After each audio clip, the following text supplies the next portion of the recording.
Pak na pak sa madlang people ang pagjojoke ng phenomenal box office star na si Vice Ganda tungkol sa kinasangkutang kontrobersya kamakailan ni Julian San Jose. Sa nakaraang episode ng Tawag ng Tanghalan sa ABS-CBN at GMA noontime program na It's Showtime, nagbitiw ng punchline si Vice na may connect sa pagkanta sa loob ng simbahan.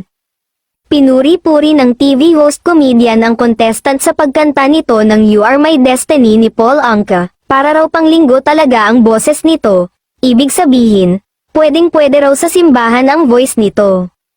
Kaya tinanong ni Vice ang contestant kung ano ba ang ginagawa nito every Sunday, nagsisimba, ang mabilis na sagot ng TNT contestant.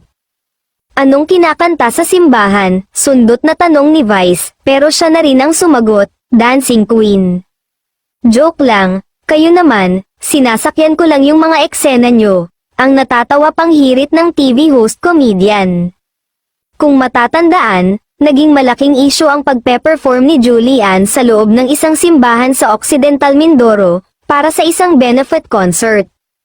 Hindi nagustuhan ng ilang Pinoy ang pagkanta ng kapuso actress, singer at TV host ng Dancing Queen ng ABBA sa mismong altar ng simbahan pati na ang kanyang suot na gown na may mahabang slit.